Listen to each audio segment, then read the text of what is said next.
Congresista Velázquez primero. Congresista Velázquez, 5 minutos. Muchas gracias.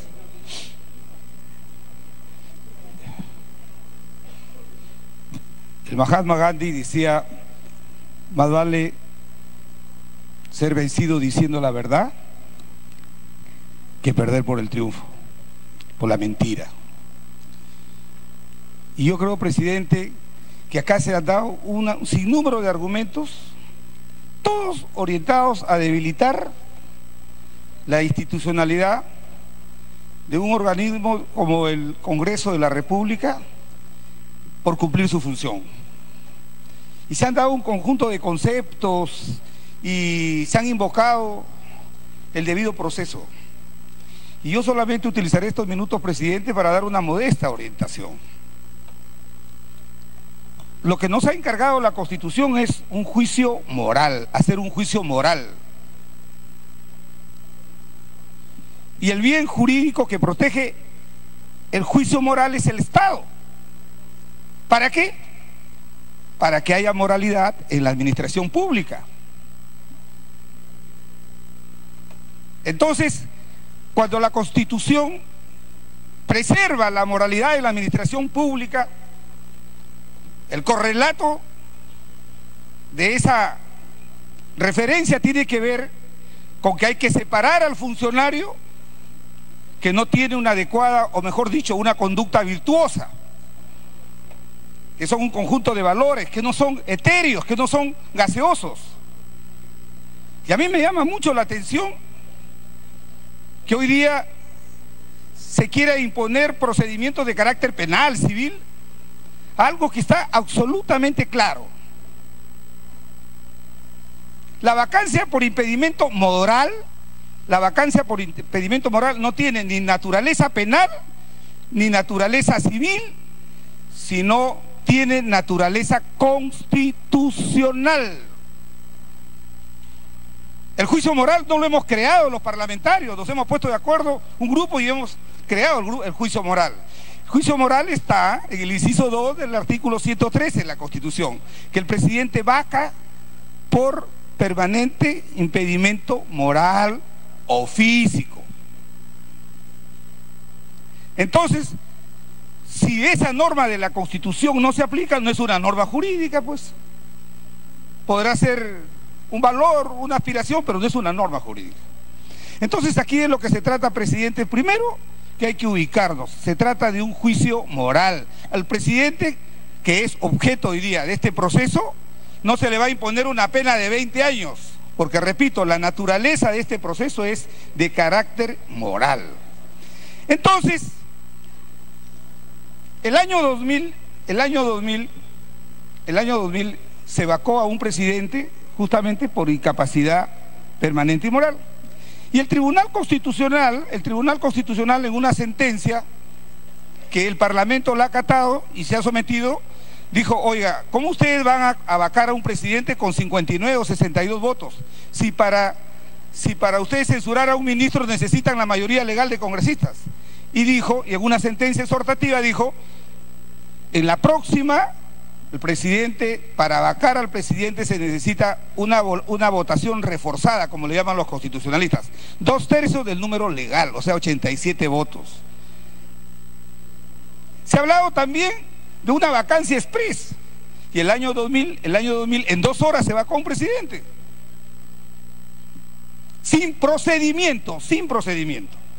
Entonces, a raíz de esa sentencia, queridos colegas, este Congreso, el 4 de junio del año 2004, hace 13 años, estableció un procedimiento para este juicio moral de la vacancia por impedimento moral. Estableció un procedimiento. Y todos sabemos que si esa norma que está en nuestro reglamento, el 89A, fuera inconstitucional, hay 6 años para impugnarla y que el tribunal la hubiera declarado inconstitucional. Han pasado 13 años y esa norma nadie la impugnó. Ese procedimiento nadie lo impugnó. Y ahora que aplicamos ese procedimiento, veo a los congresistas decir: ¿sabes qué? Están vulnerando el debido proceso, el derecho a la defensa. de repente, y quiero decir lo siguiente, presidente, si nosotros, para el caso concreto del presidente que está sometido a este juicio moral, cambiamos esa regla de juego, ahí sí estamos quebrantando la institucionalidad, pues. Porque ¿qué cosa es la institucionalidad? Es el respeto a la regla de juego.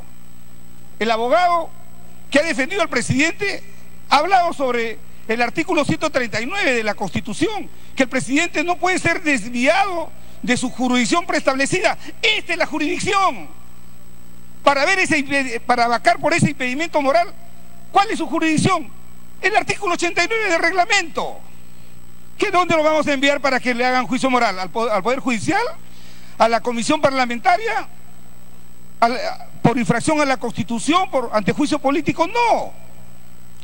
Este es un procedimiento autónomo. Y digo que es autónomo porque hay algunos que han dicho que primero se pronuncia la comisión investigadora. ¿Qué tiene que ver la comisión investigadora con un juicio moral? Este es un juicio autónomo. Y el procedimiento no solamente está en el reglamento, sino que por el discurrir del tiempo está constitucionalizado. Está constitucionalizado. Nadie puede decir ahora que es inconstitucional, pues, porque esta norma ha pasado 13 años que está en el reglamento. De tal manera, presidente, que levanto cualquier observación que se quiera hacer, de repente como un mecanismo de defensa, pero no hay que caricaturizar el debate. De tal manera, presidente, que el procedimiento que estamos aplicando es correcto. Si hubiéramos cambiado esa regla de juego, ahí sí, evidentemente hubiéramos afectado gravemente la Constitución. No pueden haber normas con nombre propio. De tal manera que me parece muy bien que hoy día el presidente se haya defendido, se le hayan dado todas las garantías. Pero yo lamento que después de haberlo escuchado, la conclusión final de esa presentación, de esa defensa ha sido lo siguiente, queridos colegas, lamentablemente lo digo. A partir de ahora, si se recoge ese argumento de defensa, cualquier funcionario público, servidor público, ministro, presidente, ya pueden contratar con el Estado. Ya pueden contratar con el Estado, ya no será un impedimento. Lo único que tengo que hacer, si yo tengo mi empresa personal, si tengo mi banquito personal, se lo encargo a un tercero, pues. Nada más que eso. Y segundo, que el gran argumento que se ha dado y se ha dicho, que también un ministro, un presidente, puede tener una empresa que se la puede entregar o se la puede prestar a un tercero y pueden contratar con proveedores del Estado. Entonces, ese tipo de fundamentos y de argumentos no resisten análisis, presidente. Pero además se ha dicho, se le ha establecido un estándar a la moralidad. Todos aquellos contratos que sean más de 1 millón según la defensa del presidente es importante. Pero como es menos de 1 millón, son $700.000, no es importante. ¿Cómo vamos a ponerle un criterio moral a ese monto? Eso es inaceptable, señor presidente. ¿Y sabe por qué? Porque hay algo que han obviado quienes defienden al presidente. La ética no es una invocación que tiene vacío, tiene contenido. Y aquí en el Perú hay una ley expresa, la ley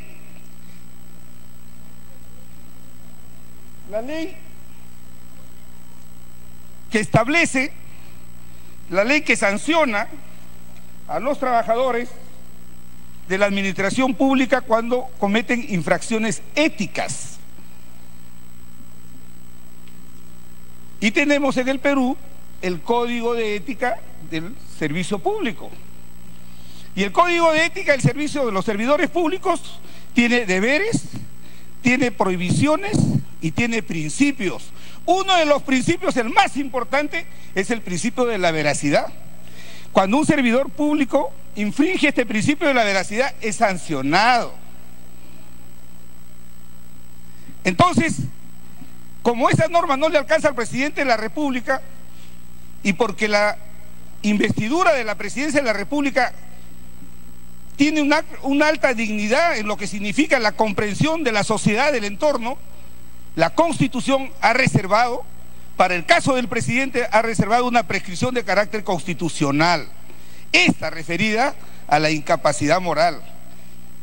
Y no le ha dicho al Poder Judicial, usted va a sancionar al presidente por incapacidad moral. lo ha dejado que sea el Parlamento, el órgano político. Por eso que es falso, este no es un juicio político. No hay que confundir juicio político con sanción política. La Constitución nos ha entregado esa responsabilidad, que ante un funcionario como el presidente, que falte a la verdad, a este principio que le da contenido a la moralidad pública, sea el Congreso el que le imponga una sanción política, que es diferente al juicio político.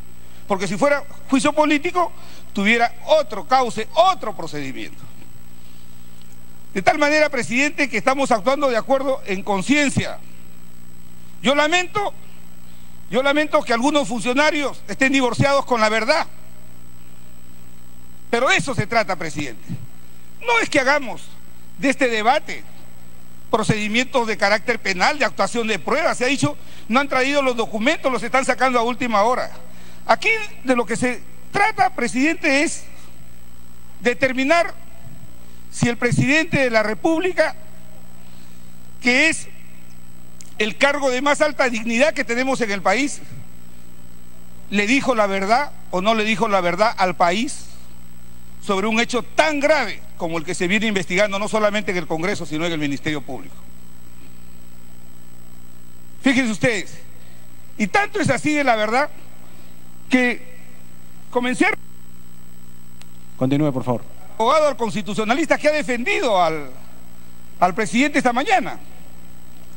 Y fíjense ustedes cómo él llama la atención, y yo también comparto su preocupación, cuando él en su libro, y por si acaso cuidado que este sea el original de su libro, que no sea una copia.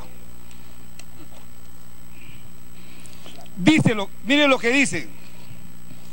Cuando se discutió el tema en la campaña electoral del año 2011, el candidato Kuczynski manifestó que era peruano y que renunciaría a su nacionalidad estadounidense recuperando a plenitud la de nuestra patria.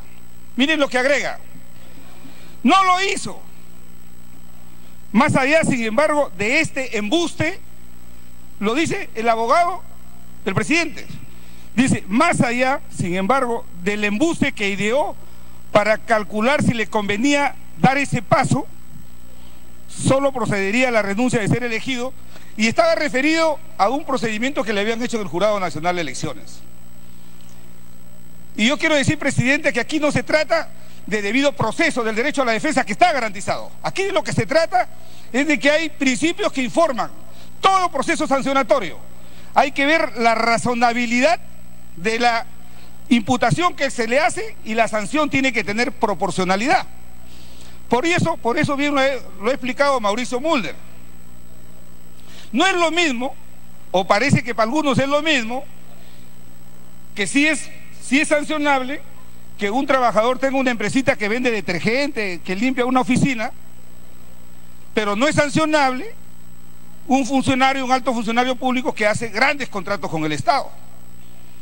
Entonces, el grado de conmoción social que genera el acto del funcionario público, que reprueba, no solamente, que pone en peligro la dignidad de un alto cargo, no solamente le alcanza a él como funcionario, sino a toda la organización del Estado que debe estar al servicio del país.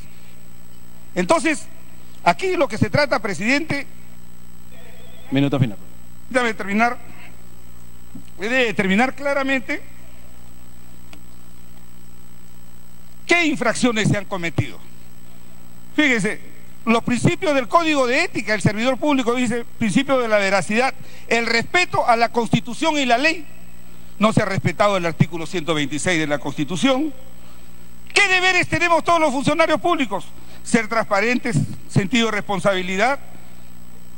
¿Qué prohibiciones tenemos? ¿Qué prohibiciones éticas? No mantener intereses en conflicto, no obtener ventajas. Continúe, por favor.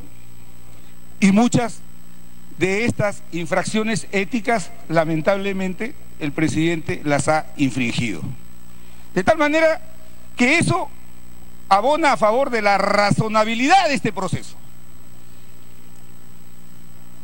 Y ahora lo que tenemos que ver es si es que la vacancia se ajusta a la dimensión de los hechos que hoy día son materia de este pronunciamiento del Pleno del Congreso. Repito, la verdad y la mentira no van a vivir en paz. O es lo uno o es lo otro. La historia no jugará, pero la verdad y la mentira no podrán vivir en paz. Por eso, presidente, que hoy día tenemos de repente una responsabilidad incomprensiva por muchos, pero tenemos esa responsabilidad. A veces es doloroso cuando en la Comisión de Ética sancionamos a un colega. ¿Por qué? Porque tenemos que predicar con el ejemplo. Si hay un código de ética del servidor público, ¿cuántos cientos de funcionarios públicos han sido sancionados por no decir la verdad, por tener intereses en conflicto? Entonces, las normas no se han hecho solamente para imponérselas al más débil, sino los estados se consolidan, las instituciones se consolidan cuando la ley se aplica, como se dice criollamente, de rey a paje. Y el único argumento que se ha pretendido hoy día insinuar es decir, ¿qué va a pasar? Esto es un golpe de Estado. El presidente ha dicho que este es un asalto. Quiero decirle, presidente, que hay una democracia ejemplar como es la democracia americana. Y salvando las distancias, 8 presidentes murieron, 4 de ellos asesinados. Abraham Lincoln en 1868 fue asesinado. ¿Y ustedes creen que eso conmocionó al Estado, las estructuras de la organización estatal de Estados Unidos? No, procesaron. El vicepresidente asumió la función. El cuarto presidente muerto en 1960 es John Kennedy. ¿Acaso eso generó una conmoción en la estructura organizativa del Estado americano? No, el vicepresidente asumió la función. Algunos dicen que este es un proceso abusivo, antidemocrático. ¿Acaso no hemos visto la experiencia de Estados Unidos? Que Richard Nixon se vio obligado a renunciar porque se le venía la sanción del Senado norteamericano. Bill Clinton, lamentablemente hay mucho por hacer, de repente hay mucho por hacer. Y Richard Nixon renunció porque en Estados Unidos hay estímulos al reconocimiento de la verdad.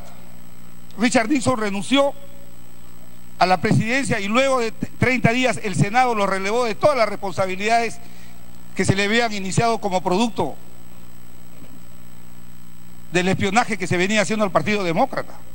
De repente esa norma de estímulo no la tenemos y nos hubiéramos evitado este doloroso proceso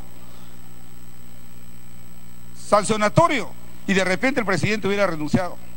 Pero como no es así, debemos tomar una decisión. No me alegra,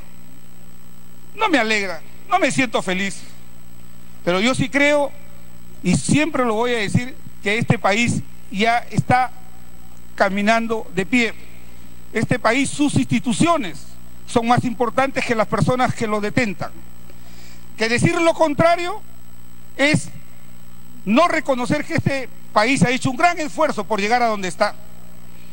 Que tenemos que seguir mostrándole a los peruanos, a los cuales nos debemos, que la infracción al Código de Ética es tan grave como infraccionar una norma penal. Por eso, presidente, creo que tenemos que hacer una reflexión. Y aquellos colegas que con su derecho justo están defendiendo al presidente, nos hubiera gustado que nos hubieran llenado de argumentos en los temas de fondo que se han explicado este día pedagógicamente, como lo ha hecho Mauricio, como lo ha hecho la congresista Vilcatoma, que hubieran respondido, como lo ha hecho Víctor Andrés García Belaúnde, pero todos por las ramas, que se quiere quebrar la democracia, que se quiere copar el gobierno, que se quiere dar un golpe de Estado. Entonces, digámonos pues, seamos honestos, hay que cruzarnos de brazos. Como no tenemos labores ejecutivas, ya no podemos hacer control político, ya. Tenemos que ser los buenos, solamente mirar que todo pase, que todo fluya, para ser felices. De repente es alguno. Yo no sería feliz, presidente. A nosotros nos han dado esta responsabilidad y hoy día el Perú conocerá de una decisión. Yo no voy a juzgar la conducta de los colegas, no precipitaré algo que no me consta, decir que se vendieron o que se salieron al baño por tal o cual razón. Yo creo que cada uno de nosotros responderá de acuerdo a su conciencia, a su conciencia. Para suerte, esto lo está viendo todo el país. Y cada uno de nosotros asumirá la responsabilidad en función de esa confianza que nos dieron cientos de miles de ciudadanos que ven con mucha indignación lo que está pasando. No podemos tapar el sol con un dedo. No se puede, presidente. Lamentablemente no se puede tapar el sol con un dedo. No se ha dicho la verdad. En forma reiterada y sistemática no se ha dicho la verdad. No ha habido esa voluntad. Y si a un servidor público lo sancionamos por afectar el principio de la veracidad, no hay sentido para que el más alto magistrado del país pueda estar por encima de la Constitución. Culmine, por favor. Nos han dado esta responsabilidad, presidente, y lo hacemos de verdad entendiendo que nuestra bancada no se prestará a ninguna aventura fuera de la Constitución, que seremos escrupulosamente respetuosos de la sucesión constitucional, que nos anima solamente el deseo y la responsabilidad de cumplir para con el país. La Constitución quiso que el Parlamento resolviera los juicios morales y nosotros tenemos que hacerlo con ese sentido de responsabilidad. Por eso, presidente, yo creo que el día de hoy se cierra un capítulo en la historia del país. Yo le veo el lado positivo. Yo creo que los peruanos comenzarán a confiar en sus instituciones. A mí me interesan más que las personas, que los amigos, las instituciones, para que podamos consolidar un verdadero Estado democrático de derecho. Gracias, presidente. Muchas gracias. Solamente quiero dejar constancia, porque tenía razón, me hacía seña un congresista, ha usado también el tiempo del congresista Elías, que llamó para retirarse de la lista de oradores, que tenía 4 minutos, el congresista Elías adicionales. Solamente para dejar constancia de eso. Tiene la palabra el congresista Edu Vergara.